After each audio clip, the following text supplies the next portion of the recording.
Coordination compound start करते हैं। इसके अंदर टोटल 11 टॉपिक्स हैं। बेसिक सबसे पहले बेसिक्स है इसके, फिर 1 ईयर थ्योरी, फिर compare conductivity, ligand, IUPAC, isomerism देखेंगे, फिर इसका VBT देखेंगे, फिर CFT देखेंगे, क्रिस्टल फील्ड थ्योरी, फिर स्पेक्ट्रोकेमिकल सीरीज देखेंगे, कैलकुलेशन ऑफ CFS देखेंगे, ऑर्गेनोमेटेलिक कंपाउंड्स देखेंगे। इसके बाहर कुछ भी नहीं आएगा, ये गारंटी है। K4FeCN6 अगर अपने को इस टाइप से कंपाउंड का कोऑर्डिनेशन कंपाउंड कोई भी दे रखा है तो इसमें किसको क्या बोलते हैं ये बता रखा है। ये जो K4 है ना, इसको अपन बोलेंगे काउंटर एंटिटी, काउंटर आयन बोलेंगे। ये जो है इसको सेंट्रल मेटल आयन बोलेंगे या फिर लुईस एसिड बोल सकते हैं। ये जो है वो लीगेंड मे और may not be Lewis base, ये लुईस बेस हो भी सकता है, नहीं भी हो सकता है। और ये हो जाएगी कोऑर्डिनेशन एंटिटी। ये जो पूरा का पूरा है ना, ये पूरा कोऑर्डिनेशन एंटिटी हो जाएगा। होमोलेप्टिक कॉम्प्लेक्स के अंदर इस टाइप का कॉम्प्लेक्स दे रखा है। और हेट्रोलेप्टिक के अंदर जो अलग अलग चीज़ें आ रही है ना, जैसे ये दो आ गए, यहाँ पे सिर्फ एक ही है, एक ही टाइप का लिगेंड प्रेजेंट है। यहाँ पे दो टाइप के लिगेंड प्रेजेंट है तो ये हेट्रोलेप्टिक हो जाएगा, और यहाँ पे एक ही टाइप का लिगेंड है तो होमोलेप्टिक हो जाएगा। वर्नर थ्योरी देख लेते हैं। वर्नर थ्योरी के अंदर क्या है, the concept of primary valency और सेकेंडरी वैलेंसी। प्राइमरी वैलेंसी क्या हो जाती है, आयोनाइजेबल हो जाती है। Oxidation number of central metal ion होता है कि प्राइमरी वैलेंसी मतलब। सेकेंडरी वैलेंसी मतलब क्या होता है, नॉन आयोनाइजेबल होती है। Coordination number of central metal ion होता है ये जो लीगेंड है इसके अंदर अपने को पता ही है ना, एक्स किस तरह से निकालते हैं। जो प्राइमरी वैलेंसी है या फिर ऑक्सीडेशन नंबर किस तरह से निकालते हैं वो अपने को पता है। और कोऑर्डिनेशन नंबर इसका कितना हो जाएगा, 6 × 1, यानी कि इसका कोऑर्डिनेशन नंबर तो हो जाएगा 6। ठीक है, ये रहा लोन। ये डेंटिसिटी हो जाती है जो ये है ना, ये वाला। और कंपेयर कंडक्टिविटी में देख लेते हैं कि अगर अपने को कंडक्टिविटी कंपेयर करनी है तो किस टाइप से करेंगे। कंपाउंड्स अपने को दे रखे हैं 1 2 3। अब इसके अंदर क्या देखते हैं अपन लोग कि कितने आयन्स है। सबसे पहले एक तो ये पूरा और ये 3, तो ये 4 हो गया। 2 + 1 3 आयन्स हो गए। 1 + 1 2 आयन्स हो गए। ये किस टाइप का है, इलेक्ट्रोलाइट। ये तीन क्लोरीन है तो 1:3 टाइप का इलेक्ट्रोलाइट हो गया। 2 क्लोरीन है तो 1:2 टाइप इलेक्ट्रोलाइट हो गया। 1 क्लोरीन है तो यहाँ पे 1:1 टाइप इलेक्ट्रोलाइट हो गया। और कंडक्टिविटी अगर कंपेयर करनी है तो सबसे ज़्यादा आयन्स जिसके, उसकी सबसे ज़्यादा कंडक्टिविटी, तो A > B > C हो जाएगा। लिगेंड के अंदर देख लेते हैं अपन लोग। लिगेंड में कितने टाइप के होते हैं, एक इलेक्ट्रॉन डोनर होता है, 2 इलेक्ट्रॉन डोनर या फिर lone pair donor, pi electron donor भी होते हैं। ठीक है, बेसिस ऑफ चार्ज के अंदर कितने तरह के हैं, positive charge, neutral charge, negative charge. सबसे पहले देख लेते हैं पॉजिटिव चार्ज में क्या है, NO2 + NO + NH3 + NH2। Neutral के अंदर NOCO NH3 H2O, ये वाला NCCN, ये सारे। नेगेटिव में ये सारे आ जाते हैं। OX2 - EDTA4 - CN - NO2 - CO32 basis of डेंटेसिटी भी देख लेते हैं अपन लोग। कितने टाइप के होते हैं, मोनोडेंटेट, डाइडेंटेट, पॉलीडेंटेट, एम्बीडेंटेट। 4 तरह के होते हैं बस। मोनोडेंटेट कौन से हुए, 1 एटम डोनर। डाइडेंटेट मतलब डाई मतलब 2 एटम डोनर। पॉली मतलब हेक्साडेंटेट, पॉलीडेंटेट या फिर हेक्साडेंटेट भी बोल सकते हैं। या फिर कितने, 6 एटम डोनर, 1 2 6। और यहाँ पे क्या होता है, एटम मतलब होते तो 2 ही है लेकिन but can donate one at a time. होते 2 है लेकिन एक टाइम पे डोनेट कर सकते हैं। ठीक है, मोनोडेंटेट के अंदर ये सारे एग्जांपल्स है। डाइडेंटेट के अंदर ये सारे हैं, देख लो एक बार। और ये जो है ना COO- और COO-, इसका जब अपन लोग यहाँ पे ये चिलेट फॉर्मेशन हो जाता है, इसमें कोई चिलेट फॉर्मेशन नहीं होता, इसमें भी कोई चिलेट फॉर्मेशन नहीं होता। पॉलीडेंटेट का मेजर एग्जांपल है EDTA4-, ये अपने को याद रहना चाहिए। एक ही अपने को पता होना चाहिए, नो चिलेट, ठीक है, और नो चिलेट, 3 चीज़ें पता होनी चाहिए इसमें, ये याद करना है। ये IUPAC के अंदर देख लेते हैं क्या आ जाएगा। रूल्स क्या हो जाते हैं, लिगेंड का नेम सबसे पहले लिखेंगे, उसके बाद में लिखेंगे अपन लोग सेंट्रल मेटल एटम का नेम लिखेंगे। नेमिंग ऑफ लिगेंड, यहाँ पे एनाइनिक लिगेंड है अगर तो इस तरह से हो जाएगी, क्लोरीन का क्लोराइड हो जाएगा, OH- का हाइड्रोक्साइड हो। लास्ट में आइडो लगाना है अपने को। ठीक है, मतलब O की आवाज़ आनी चाहिए एक तरीके से। ऑक्जेलेटो हो गया।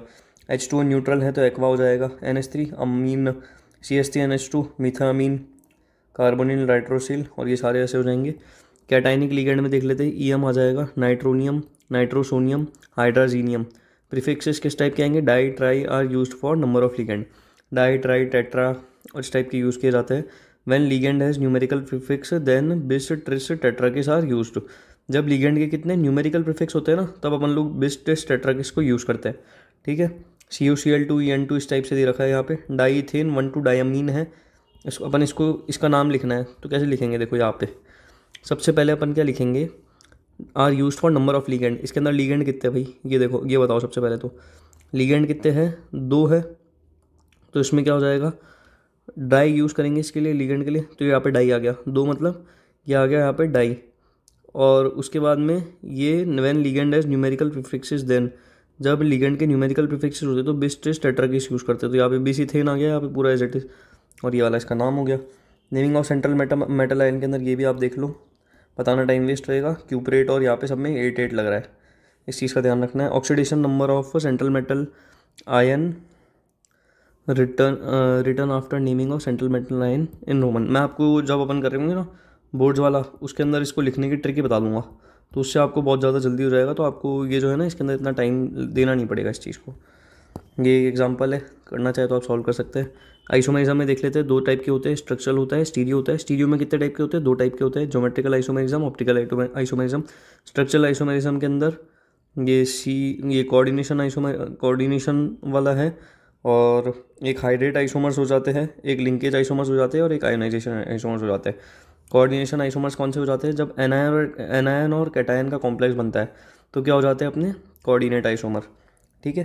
हाइड्रेट आइसोमर कौन से हो जाते हैं, number of H2O in is unequal, अगर ये जैसे ये है नंबर ऑफ H2 इसके अंदर क्या है, अनइक्वल है, तो ये सारी क्या हो गए, हाइड्रेट आइसोमर्स हो गए, कोई इशू नहीं है।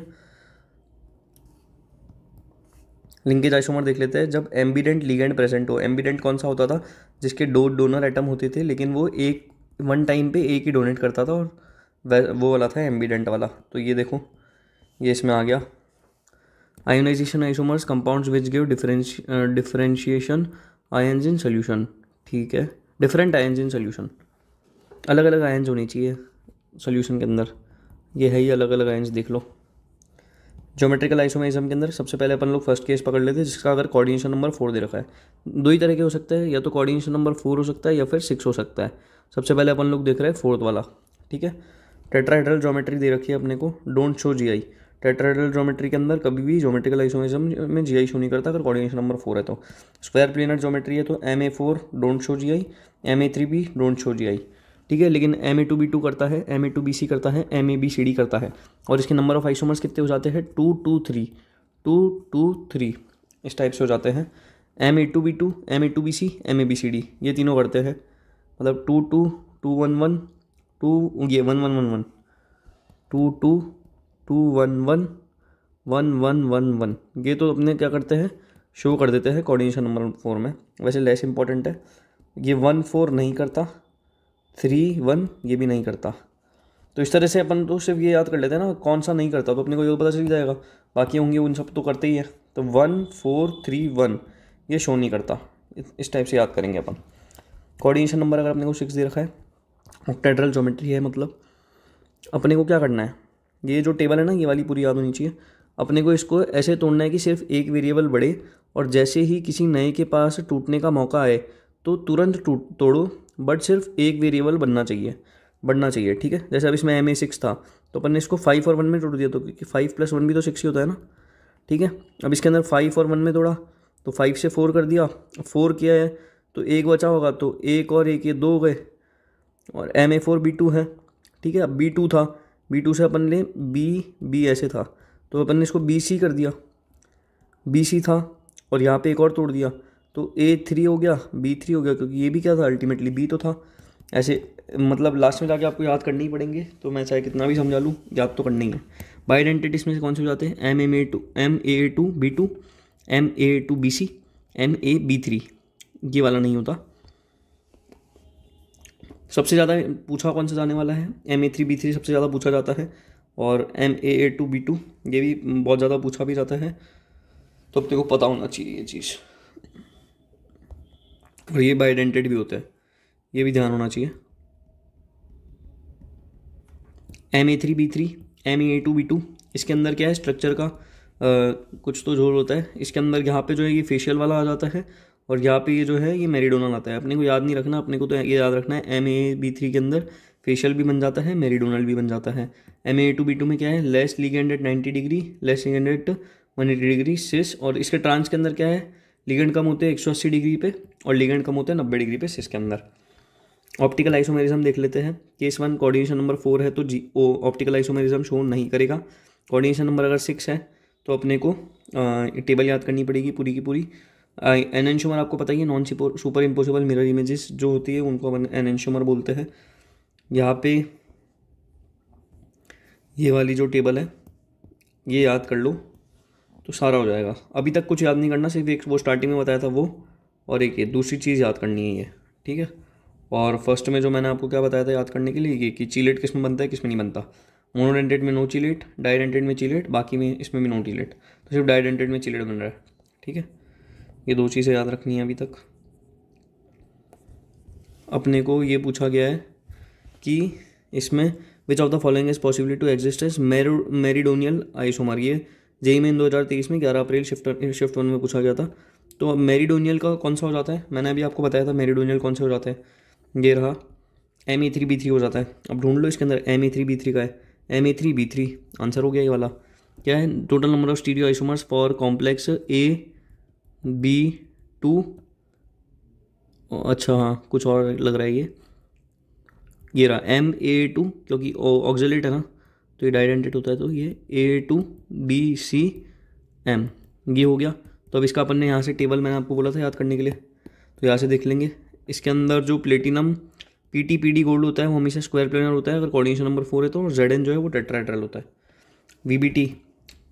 VBT में देख लेते हैं, central metal ion metal atom या फिर आयन यूज N-1D NSNP और NSNP-ND फॉर बॉन्डिंग, ठीक है। लिगेंड अपना डोनेट करता है लोन पेयर वीकेंड ऑर्बिटल्स को सेंट्रल मेटल एटम या फिर आयन के। पेयरिंग अकर करती है जब स्ट्रॉन्ग फील्ड लिगेंड NH3Cn-CO इस टाइप के प्रेजेंट हो। इसी को लैंग्वेज में कन्वर्ट कर दिया। अब इसमें ये तो अपने को पता ही है, अपने को याद किसका करना है, 1 2 3 3 ये याद करना है। D2sp3 का तो वही ऑक्टाहेड्रल होता है, याद करने की ज़रूरत नहीं है। DsP2 बचाओ, DsP2 मतलब क्या हो जाएगा, स्क्वायर प्लेनर।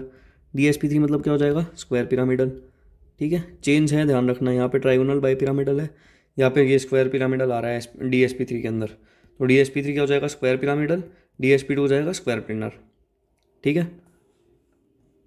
देखो अब मैं आपको याद करने का तरीका बताता हूँ। S है तो ये स्क्वायर हो गया, प्लेनर है तो यानी कि छोटा है, P2 मतलब छोटा है तो ये प्लेनर हो जाएगा, P3 मतलब बड़ा है तो बड़ा वाला पिरामिडल इसमें हो जाएगा। तो ये सिंपल थोड़ा कर रहा था, बता पाया तो। एक क्वेश्चन समझा देता हूँ, बाकी सारे वैसे ही होंगे।